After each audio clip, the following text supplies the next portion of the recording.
My fellow Nigerians, I speak to you today with a heavy heart and sense of responsibility, aware of the turmoil and violent protests unleashed in some of our states.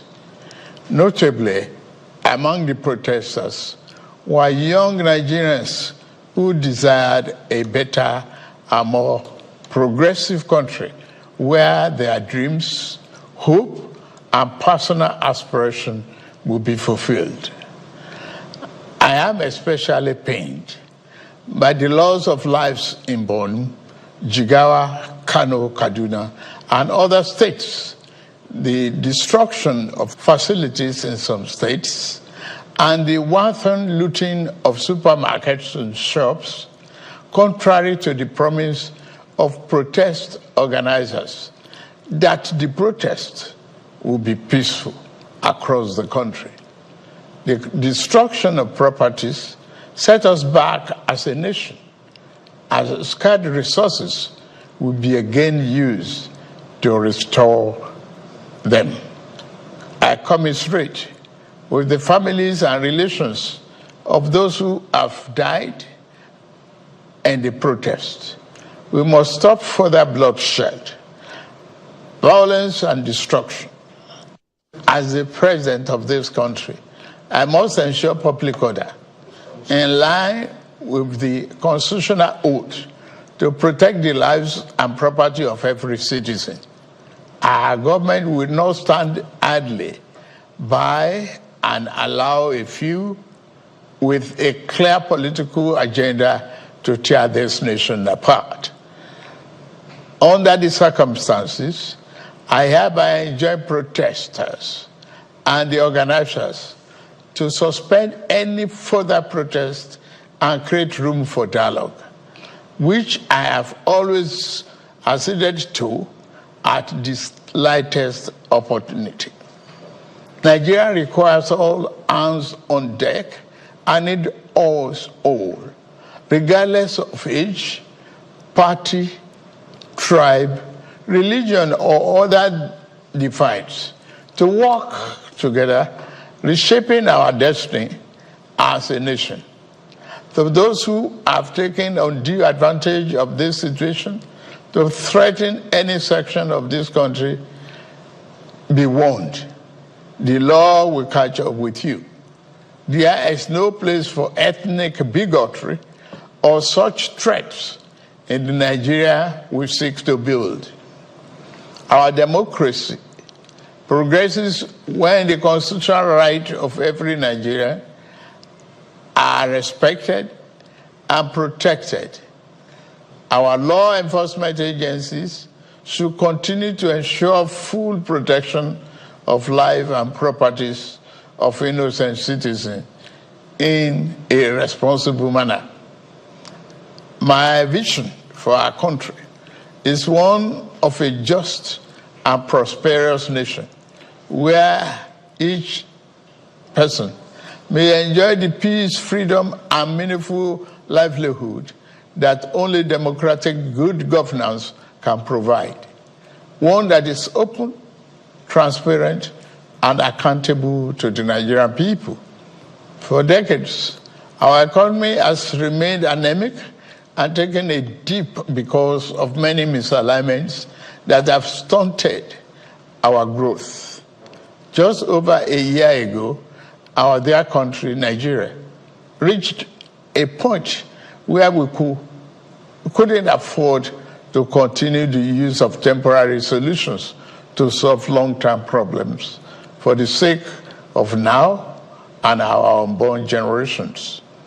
I therefore took the painful yet necessary decision to remove fuel subsidy and abolish multiple foreign exchange system, which had constituted a noose around the economic jugular of our nation and impede our economic development and progress. These actions block the greedy and the profit that smugglers and rent seekers made. They also block the undue subsidy we had extended to our neighboring countries to the detriment of our people, rendering our economy prostrate. These decisions are made were necessary if we must reverse the decades of economic mismanagement that didn't serve us well. Yes, I agree. The buck stops on my table. But I can assure you that I am focused fully on delivering the governance to the people. Good governance for that matter. In the past 14 months, our government has made significant strides in rebuilding the foundation of our economy to carry us into a future of plenty and abundance. On the physical side, aggregate government revenue has more than doubled, hitting over 9.1 trillion naira in the first half of 2024, compared to the first half of 2023, due to our efforts at blocking leakages, introducing automation, and mobilizing funds creatively without additional burden on the people. Productivity is gradually increasing in the non-oil sector, reaching new levels and taking advantage of the opportunities in our current economic ambience. My dear brothers and sisters, we have come this far, coming from a place where our country spent 97% of all our revenue on debt service. We have been able to reduce that to 68% in the last 13 months. We have also cleared legitimate outstanding foreign exchange obligations of about 5 billion without any adverse impact on our programs. This has given us more financial freedom and room to spend more money on you, our citizens, to fund essential social services like education and healthcare. It has also led to our state and local government receiving highest allocation ever in our country's history from the Federation account. We have also embarked on major infrastructure projects across the country. We are working to complete inherited projects critical to our economic prosperity, including roads, bridges, railways, power, and oil and gas development. Notably, the Lagos-Calabar Coastal Highway and Sokoto-Badagry Highway projects will open up 16 connecting states, creating thousands of jobs and boosting economic output through trade, tourism, and cultural integration. Our once declining oil and gas industry is experiencing a resurgence on the back of the reforms I announced in May 2024 to address the gaps in the Petroleum Industry Act. Last month, we increased our oil production to 1.61 million barrels per day, and our gas assets are receiving the attention they deserve. Investors are coming back, and we have already seen 2 foreign direct investments signed, over $500 million since then. Fellow Nigerians, we are a country blessed with both oil and gas resources, but we met a country that had been dependent solely on oil-based petrol, neglecting its gas resources to power the economy. We were also using our hard-earned foreign exchange to pay for and subsidize the use. To address this, we immediately launched our compressed natural gas initiative, CNG, to power our transportation economy and bring us down. This will save over 2 trillion naira a month being used to import PMS and AGO and free up our resources for more investment in healthcare and education. To this end, we'll be distributing 1 million kits of extremely low or no cost to commercial vehicles that transport people and goods and who currently consume 80% of imported PMS and AGO.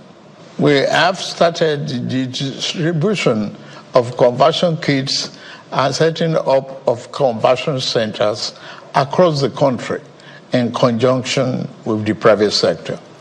We believe that this CNG initiative will reduce transportation costs by approximately 60% and help to curb inflation. Our administration has shown its commitment to the youth by setting up the student loan scheme. To date, 45.6 billion has already been processed for payment to students and their respective institutions. I encourage more of our vibrant youth population to take advantage of this opportunity.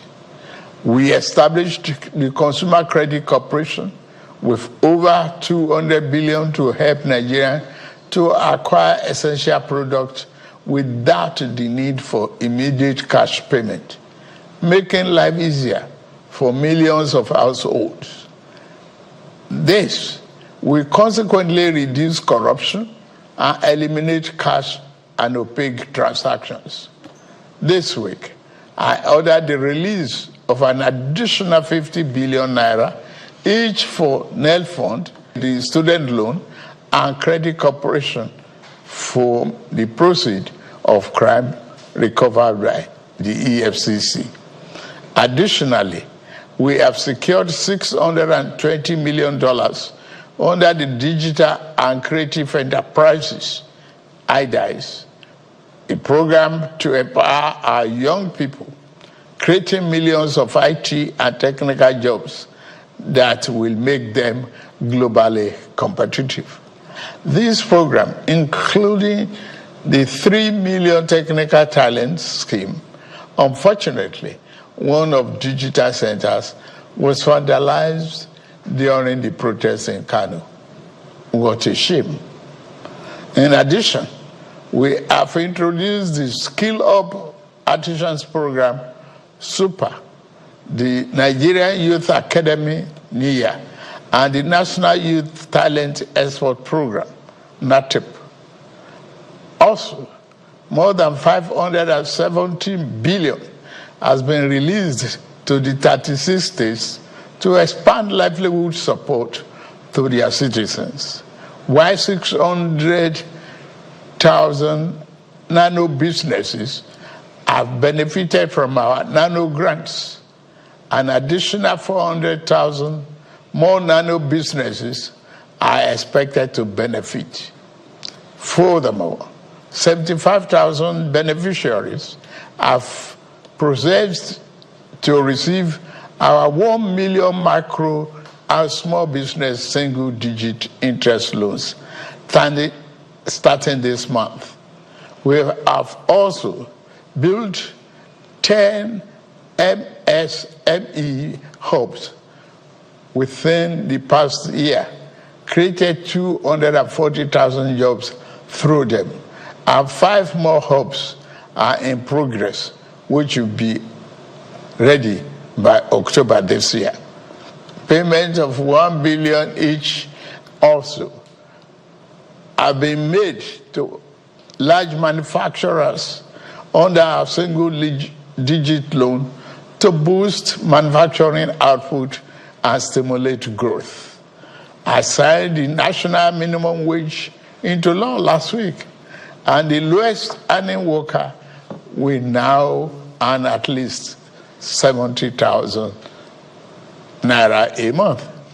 6 months ago in Kasana, Abuja, I inaugurated the first phase of our ambitious housing initiative, the Renew Hope City and Estate. This project is the first of 6 we have planned across the nation's geopolitical zones.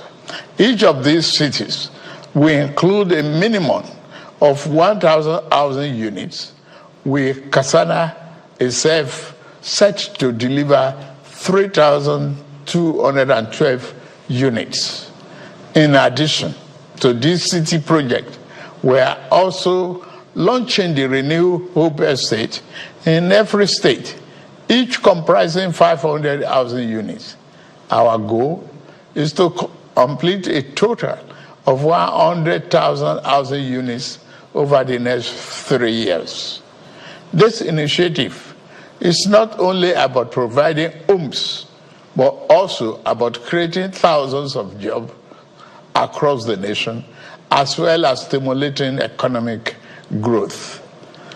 We are providing incentives to farmers to increase food production at affordable prices.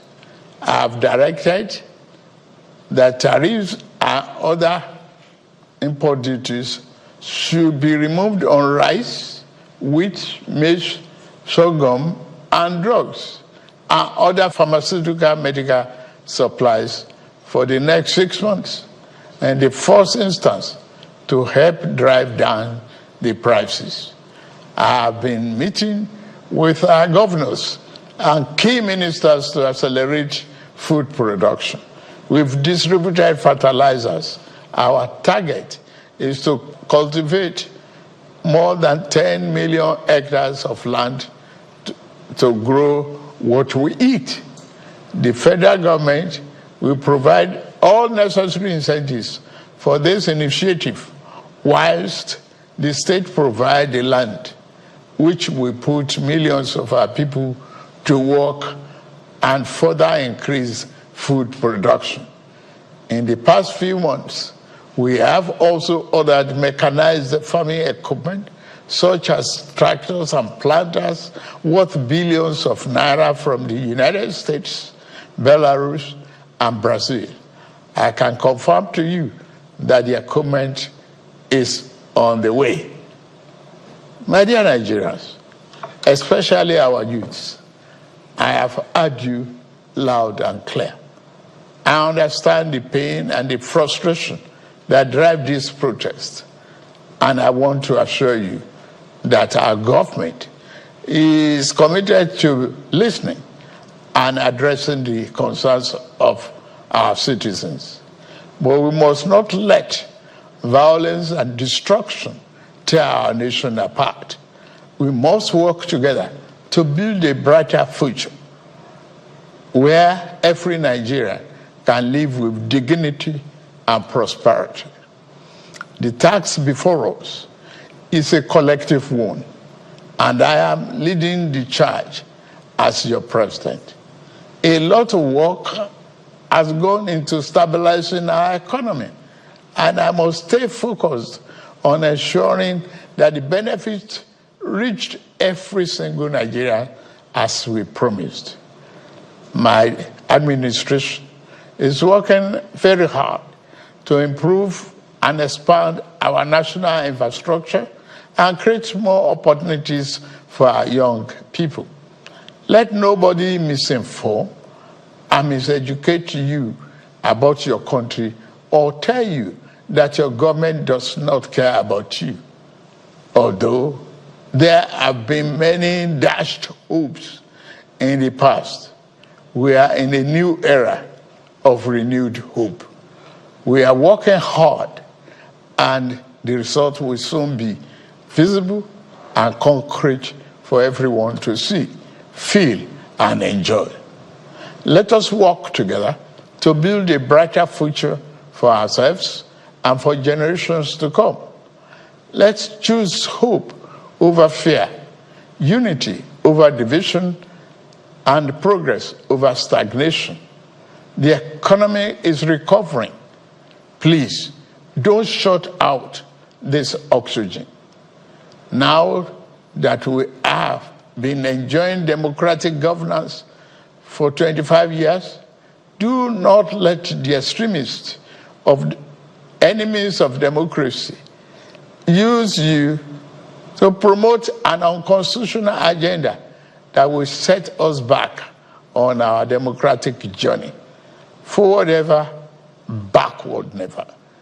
In conclusion, security operatives should continue to maintain peace, law, and order in our country, following the necessary Convention on Human Rights, to which Nigeria is a signatory. The safety and security of all Nigerians are paramount. Thank God and thank you for your attention. And may God continue to bless our great nation. Thank you very much.